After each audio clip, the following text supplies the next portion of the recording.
मस्साजोग गावचे सरपंच संतोष देशमुख यांची हत्या करण्यात आली। देशमुख हत्या प्रकरणी संशयित आरोपी वाल्मिक कराडसह इतर सर्व आरोपींवर मोक्का अंतर्गत कारवाई करण्यात आली। मात्र ही हत्या होऊन 2 महिन्यांचा कालावधी उलटला, पण अजूनही प्रमुख आरोपी कृष्णा आंधळे हा फरार आहे। त्यामुळे पोलिसांनी आंधळेला वॉन्टेड घोषित केले असून त्याला शोधणाऱ्या व्यक्तीला बक्षीस देण्यात येणार असल्याची घोषणा देखील केली।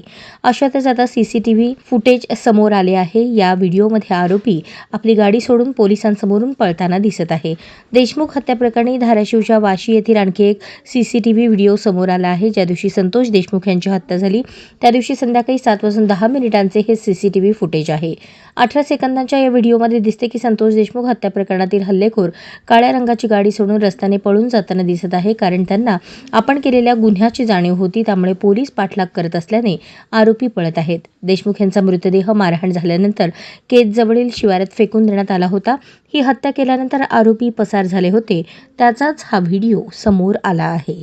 अशाच नवनवीन अपडेटसाठी जनता राज्य न्यूज चॅनलला सबस्क्राईब करा, लाईक करा आणि शेअर करायला विसरू नका।